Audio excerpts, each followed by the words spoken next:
Hi, welcome to this video brought to you by Fresh Stance comparing Adobe vs Affinity products.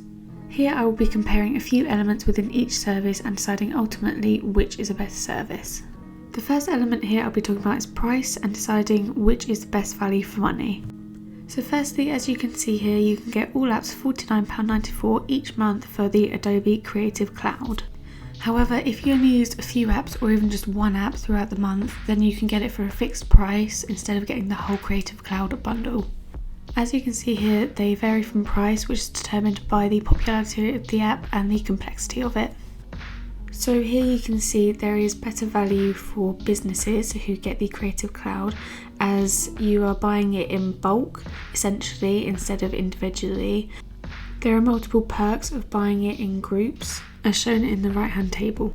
So as you can see in this next section, students and teachers also get a great discount of 65%, receiving all apps for £16.24 per month.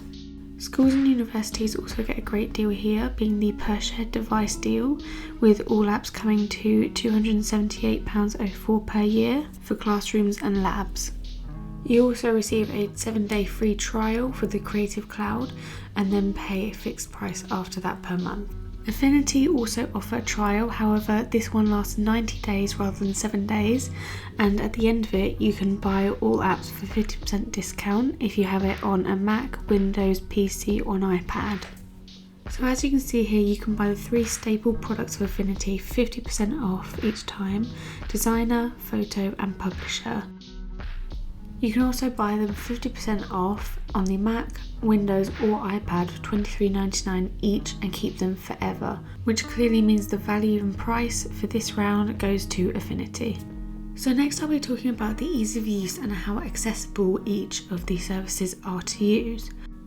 Here I'll be using Adobe Photoshop and Affinity Photo to show you the different elements of each one, also showing how in depth you can edit, as well as the final result from each service. So as you can see, firstly I'm using Photoshop, which shows a really in-depth analysis of how you can edit your photos to make them look really good.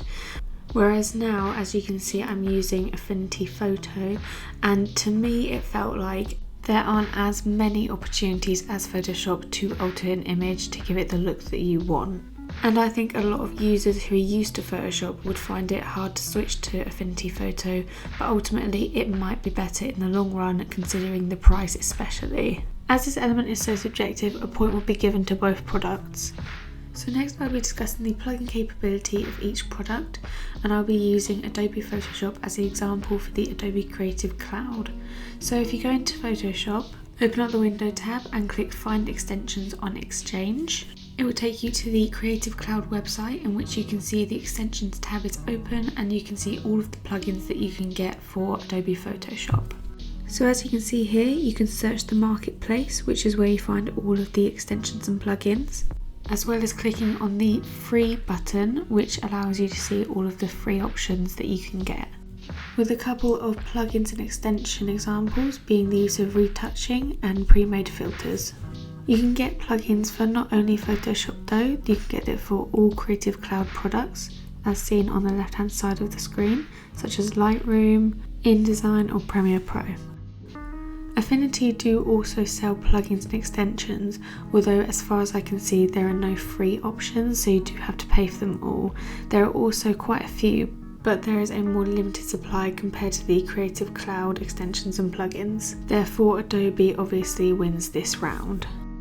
So next I'll be discussing design using the examples of 2 products, Affinity Designer and Adobe InDesign.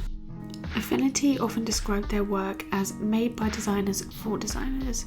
Earlier I mentioned that Adobe was perhaps more accessible, but if you're a designer who's never used any software and start with Affinity Designer over Adobe InDesign, you'll likely find this software is much more beneficial.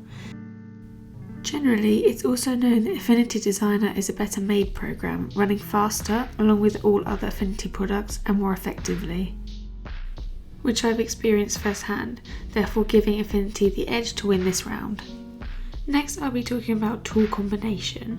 If you wanted to design something in Adobe, you would most likely have to use the Adobe Photoshop and sketch out a first draft or idea of what you wanted, then go into Illustrator and use this base from Photoshop to create what you wanted. But with Affinity Designer, you can do this in just one program without having to face the difficulties of saving your project using two different applications.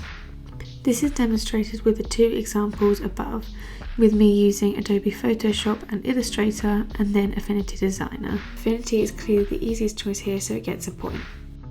So finally, I'll be discussing mobility and how accessible both products are on different devices.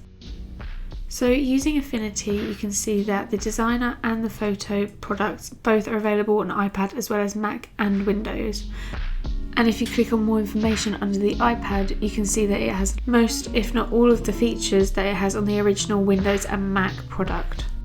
As you can see, the same is available on Affinity Photo, and if you click more information on the iPad section, it will take you to this menu, which shows all of the features you can get on the iPad. The only downfall here is Affinity Publisher.